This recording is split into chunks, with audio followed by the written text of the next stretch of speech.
Divine Kannada YouTube ಚಾನಲ್ನ ಸಮಸ್ತ ವೀಕ್ಷಕರಿಗೆ ಸ್ವಾಗತ. ನಾನು ನಿಮ್ಮ ಸುಧೀಂದ್ರ ಭಟ್, ಜ್ಯೋತಿಷಿ.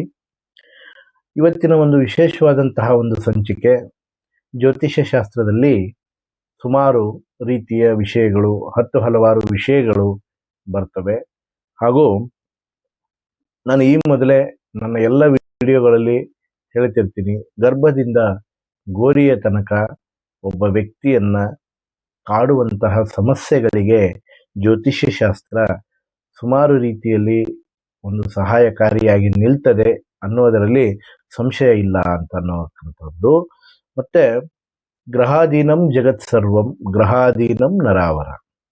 ಇವತ್ತಿನ ಒಂದು ವಿಷಯ, ದಾಂಪತ್ಯ ಜೀವನ ಕೆಡುವುದಕ್ಕೆ ಲೈಂಗಿಕ ಸಾಮರಸ್ಯ, ಈ ಒಂದು ಸಾಮರಸ್ಯಕ್ಕೆ ಅಡ್ಡಿ ಉಂಟು ಮಾಡ್ತಕ್ಕಂತಹ ಗ್ರಹಕಾರಕತ್ವಗಳ ಪರಿಣಾಮಗಳು ಏನು, ಗ್ರಹಕಾರಕತ್ವಗಳ ಒಂದು ವಿಶೇಷವಾದಂತಹ ಸಂಯೋಜನೆಗಳು ಯಾವ ರೀತಿಯಾಗಿ ಇರಬೇಕು, ಯಾವ ರೀತಿಯಾಗಿ ಇರಕೂಡದು ಅನ್ನತಕ್ಕಂತಹ ವಿಚಾರವನ್ನ ಇವತ್ತು ನಿಮ್ಮ ಮುಂದೆ ಪ್ರಸ್ತುತಪಡಿಸಬೇಕು ಅಂತ ಬಂದಿದ್ದೀನಿ. ವೀಕ್ಷಕರೇ ನೋಡಿ, ಜ್ಯೋತಿಷ್ಯ ಶಾಸ್ತ್ರದಲ್ಲಿ ಲೈಂಗಿಕ ಜೀವನದ ಬಗ್ಗೆ, ಲೈಂಗಿಕ ಜೀವನದ ಕಾರಕತ್ವ ಗ್ರಹ ಅಂದರೆ ಮುಖ್ಯವಾಗಿ ನಾವು ಶುಕ್ರ ಗ್ರಹನನ್ನ ನೋಡ್ತೀವಿ. ಆ ಶುಕ್ರ ಗ್ರಹ ಒಬ್ಬ ವ್ಯಕ್ತಿಯಲ್ಲಿ ಕಾಮನೆಗಳು, ಪ್ರೇಮ ಹಾಗೂ ದೈಹಿಕ ಸುಖವನ್ನ ಪಡ್ಕೊಳ್ಳಿಕ್ಕೆ ಶುಕ್ರ ಪ್ರಮುಖವಾದಂತಹ ಒಂದು ಮುಖ್ಯ ಕಾರಕತ್ವ ಗ್ರಹ ಆಗಿರುತ್ತದೆ. ಇದರೊಟ್ಟಿಗೆ ದೇಹದ ಒಂದು ರಚನೆ, ಅಂದ್ರೆ ಮಂಗಳ ಗ್ರಹ ದೇಹದ ಒಂದು ರಚನೆಯ ಮೇಲೆ ಬಹಳ ಬಲಿಷ್ಠವಾದಂತಹ ಒಂದು ಪರಿಣಾಮವನ್ನ ಬೀಳುತ್ತಾನೆ. ಹಾಗೆ ಚಂದ್ರೋ ಮಾನಸೋ ಜಾತಕಃ, ಅಂದ್ರೆ ಚಂದ್ರ ಮನಸ್ಸಿನ ಗ್ರಹ, ಚಂದ್ರ ಶೃಂಗಾರ ಗ್ರಹ. ಹಾಗಾಗಿ ಚಂದ್ರನು ಲೈಂಗಿಕ ಬಯಕೆಗಳನ್ನ ಮನಸ್ಸಿನಲ್ಲಿ ಹಾಗೂ ತನ್ನ ಪ್ರಭಾವವನ್ನ ಮನಸ್ಸಿನ ಮೇಲೆ ಬೀರ್ತಾನೆ ಅಂತ ಹೇಳಬಹುದು. ಹಾಗೂ ಕೆಟ್ಟ ಪಾಪಗ್ರಸ್ತ ಗ್ರಹಗಳು ಅಂದ್ರೆ ರಾಹು ಮತ್ತು ಕೇತುವು ಕೂಡ, ರಾಹು ಅತಿಯಾದ ಲೈಂಗಿಕ ಆಸಕ್ತಿ ಮತ್ತು ಬಯಕೆಗಳನ್ನ ಹುಟ್ಟು ಹಾಕ್ತಾನೆ ಮತ್ತು ಉತ್ತೇಜನವನ್ನ ನೀಡ್ತಾನೆ ಅಂತ ಹೇಳಬಹುದು. ಕೇತು ಗ್ರಹವು ಕೂಡ ಈ ಒಂದು ಆಸಕ್ತಿಯನ್ನ ರಾಹು ಗ್ರಹ ಹೆಚ್ಚಿಗೆ ಮಾಡಿದರೆ ಕೇತು ಗ್ರಹ ಆ ಒಂದು ಆಸಕ್ತಿಯನ್ನ ಕಡಿಮೆಯಾಗಿ ಮಾಡ್ತಾನೆ ಅಂತ ಹೇಳಬಹುದು. ಹಾಗೆ ಜಾತಕದಲ್ಲಿ 7ನೇ ಭಾವ ಅಂದ್ರೆ ಸಪ್ತಮ ಭಾವ ಮತ್ತು ಅಷ್ಟಮ ಭಾವಗಳು ಲೈಂಗಿಕ ಜೀವನದ ಭಾವಗಳಾಗಿವೆ. ಈ ಒಂದು ಜೀವನದ ಜಾತಕದ ಈ ಒಂದು ಸಪ್ತಮ ಮತ್ತು ಅಷ್ಟಮ ಭಾವದಲ್ಲಿ ಪಾಪಗ್ರಸ್ತ ಗ್ರಹಗಳು ಒಟ್ಟಿಗೆ ಕೂಡಿಕೊಂಡಿರುವುದರಿಂದಾಗಿ ನಿಮಗೆ ಅಲ್ಲಿ ಜೀವನದ ಒಂದು ಲೈಂಗಿಕ ತೃಪ್ತಿಯನ್ನ ಪಡ್ಕೊಳ್ಳದೇನೆ ದಾಂಪತ್ಯದಲ್ಲಿ ಬಿರುಕನ್ನ ಉಂಟು ಮಾಡ್ತದೆ. ದಾಂಪತ್ಯ ಜೀವನ ಕೆಡಲಿಕ್ಕೆ ಇದನ್ನೂ ಒಂದು ಪ್ರಮುಖವಾದಂತಹ ಒಂದು ಕಾರಣ ಅಂತ ಹೇಳ್ತಕ್ಕಂತಹ ವಿಷಯ. ಕಳತ್ರ ಭಾವದಲ್ಲಿ ಹಾಗೂ ಈ ಒಂದು ಕಳತ್ರ ಭಾವ ಅಥವಾ ಸಪ್ತಮ ಭಾವ, ಈ ಭಾವದಲ್ಲಿ ಕೆಟ್ಟ ಗ್ರಹಗಳು, ಪಾಪಗ್ರಸ್ತ ಗ್ರಹಗಳು ಕೂಡಿಕೊಂಡಿರುವುದರಿಂದಾಗಿ ಲೈಂಗಿಕ ಆಸಕ್ತಿ ಕಡಿಮೆಯಾಗುವುದರ ಮುಖಾಂತರವಾಗಿ ಈ ಒಂದು ದಾಂಪತ್ಯ ಜೀವನದಲ್ಲಿ ಬಿರುಕನ್ನು ಬಿಟ್ಟು ಗಂಡ ಹೆಂಡತಿಯಲ್ಲಿ ಸಾಮರಸ್ಯವನ್ನು ಉಂಟಾಗದೇ ಇರುವುದರಿಂದಾಗಿ ಸಮಸ್ಯೆ ಆಗ್ತದೆ ಅಂತ ಈ ಮೂಲಕ ಹೇಳಲಿಕ್ಕೆ ಬಯಸ್ತಾ ಇದ್ದೀನಿ.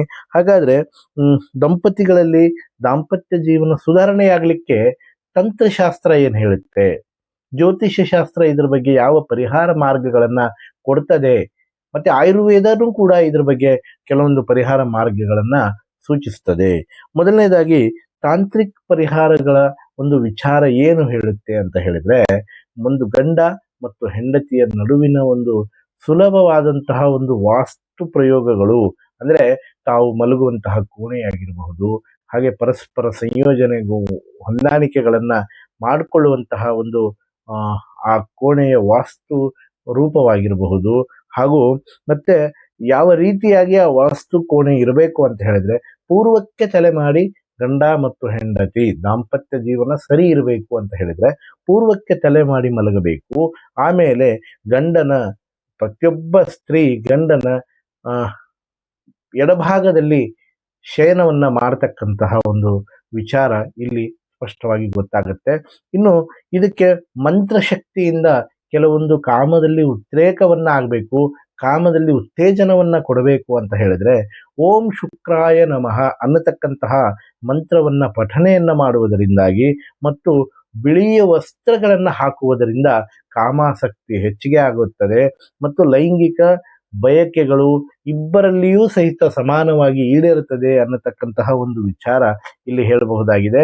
ಮತ್ತೆ ಇದಕ್ಕೆ ಇನ್ನೂ ಒಂದು ರೀತಿಯಲ್ಲಿ ಈಗ ಗಂಡನಲ್ಲಿ ಹೆಂಡತಿಯೇ ಇರಲಿ, ಇವರಿಬ್ಬರಲ್ಲಿ ಯಾರೊಬ್ಬರಲ್ಲಿಯೂ ಕಾಮದ ಒಂದು ಆಸಕ್ತಿ, ಪರಸ್ಪರ ರತಿಕ್ರೀಡೆಯಲ್ಲಿ ಒಂದು ಅನಾದರತೆಯಿಂದಾಗಿ ದಾಂಪತ್ಯ ಜೀವನ ಕೆಟ್ಟು ಹೋಗ್ಲಿಕ್ಕೆ ಇದನ್ನೂ ಒಂದು ಕಾರಣ ಆಗ್ತದೆ. ಹಾಗಾಗಿ ಕೆಲವೊಂದು ಲೈಂಗಿಕ ಶಕ್ತಿಯನ್ನು ಹೆಚ್ಚಿಸಲಿಕ್ಕೆ ಶೀಘ್ರವಾದಂತಹ ಒಂದು ಸ್ಖಲನ ರೂಪವನ್ನ ಇಲ್ಲಿ ತಡಿಲಿಕ್ಕೆ ಒಂದು ಚಿಕ್ಕದಾದಂತಹ ಒಂದು ಉಪಾಯವನ್ನ ಹೇಳ್ತೇನೆ ವೀಕ್ಷಕರೇ. ಅದನ್ನ ಮಾಡಿ ಖಂಡಿತವಾಗಿಯೂ ನಿಮ್ಮ ದಾಂಪತ್ಯ ಕೆಡಲಿಕ್ಕೆ ಈ ಒಂದು ದಾರಿಯಿಂದ ಆ ದಾರಿ ಏನಾಗ್ತದೆ ಸುಲಭವಾಗಿ ಆ ದಾರಿಯ ಒಂದು ಪರಿಹಾರ ಕ್ರಮಗಳು ಇಲ್ಲಿ ಸಿಕ್ಕಿಬಿಡುತ್ತೆ. ದಾಂಪತ್ಯ ಜೀವನ ಕೆಡಲಿಕ್ಕೆ ಇದೂ ಒಂದು ಕಾರಣ ಆಗಿರ್ತದೆ ಅನ್ನತಕ್ಕಂತಹದ್ದೇ ಇಲ್ಲಿ ಮುಖ್ಯವಾದ ವಿಷಯ. ಲೈಂಗಿಕತೆ ಅನ್ನತಕ್ಕಂತಹದ್ದು ಪ್ರತಿಯೊಬ್ಬರ ಜೀವನದಲ್ಲಿಯೂ ಅಣುರೇಣು ತೃಣಕಾಷ್ಟಗಳಲ್ಲಿಯೂ ಸಹಿತ ಪ್ರತಿಯೊಬ್ಬ ಮಾನವ ಜೀವನದಲ್ಲಿಯೂ ಸಹಿತ ಬಹಳ ಪ್ರಮುಖ ಪಾತ್ರವನ್ನ ವಹಿಸ್ತದೆ. ಹಾಗೂ ಈ ಲೈಂಗಿಕ ಶಕ್ತಿಯನ್ನ ನಿಮ್ಮಲ್ಲಿ ಹೆಚ್ಚಿಸಬೇಕು ಅಂತ ಹೇಳಿದ್ರೆ ಮುಖ್ಯವಾಗಿ ಗಿಡಮೂಲಿಕೆಯನ್ನ ತೆಗೆದುಕೊಂಡು ಜೇನುತುಪ್ಪದಲ್ಲಿ ಅದನ್ನ ತೆಗೆದು ನಾಲಿಗೆ ಮೇಲೆ ಹಚ್ಚಿಕೊಳ್ಳೋದ್ರಿಂದಾಗಿ ಪುರುಷರು ಈ ವ್ಯವಹಾರವನ್ನ, ಈ ಒಂದು ಔಷಧ ಒಂದು ಉಪಯೋಗವನ್ನ, ಈ ಒಂದು ವಿಚಾರವನ್ನ ಮಾಡುವುದರಿಂದಾಗಿ ಲೈಂಗಿಕ ಆಸಕ್ತಿಗಳು ಹೆಚ್ಚಾಗುತ್ತೆ. ಶುದ್ಧ ಆಕಳ ಹಾಲಿನಲ್ಲಿ ಆ ಒಂದು ಬೇರನ್ನ, ಒಳಮುಚ್ಚುಕ ಸಸ್ಯದ ಒಂದು ಬೇರನ್ನ ತೆಗೆದುಕೊಂಡು ಬಂದು ಅದನ್ನ ಶುದ್ಧವಾದ ಆಕಳ ಹಾಲಿನಲ್ಲಿ ತೆಗೆದು ಜೇನುತುಪ್ಪದೊಂದಿಗೆ ನಾಲಿಗೆ ಮೇಲೆ ಹಚ್ಕೊಳ್ಳೋದರಿಂದಾಗಿ ಇಲ್ಲಿ ಏನಾಗ್ತದೆ ಅಂತ ಹೇಳಿದ್ರೆ ಲೈಂಗಿಕ ಆಸಕ್ತಿ ಹೆಚ್ಚುವುದರಿಂದ ಲೈಂಗಿಕದ ಆ ಒಂದು ಸಮಯ, ಆ ಒಂದು ಏನು ವಿಚಾರ ಇದೆ, ಆ ಶೀಘ್ರವಾದಂತಹ ಸ್ಖಲನ ವಿಚಾರ ಏನಿದೆ ಅದು ಹೆಚ್ಚಿನ ಒಂದು ಸಮಯವನ್ನು ತೆಗೆದುಕೊಳ್ಳುತ್ತದೆ. ಹೀಗಾಗಿ ಸಂಪೂರ್ಣವಾದಂತಹ ಒಂದು ರತಿಕ್ರೀಡೆಯಲ್ಲಿ ನಿಮಗೆ ಒಂದು ಸಂಪೂರ್ಣವಾದಂತಹ ಒಂದು ಸುಖವನ್ನ ಅನುಭವಿಸ್ತೀರಾ. ಹಾಗೂ ಇದರಿಂದ ಶುಕ್ರ ಪ್ರಸನ್ನತೆ ಆಗ್ತದೆ.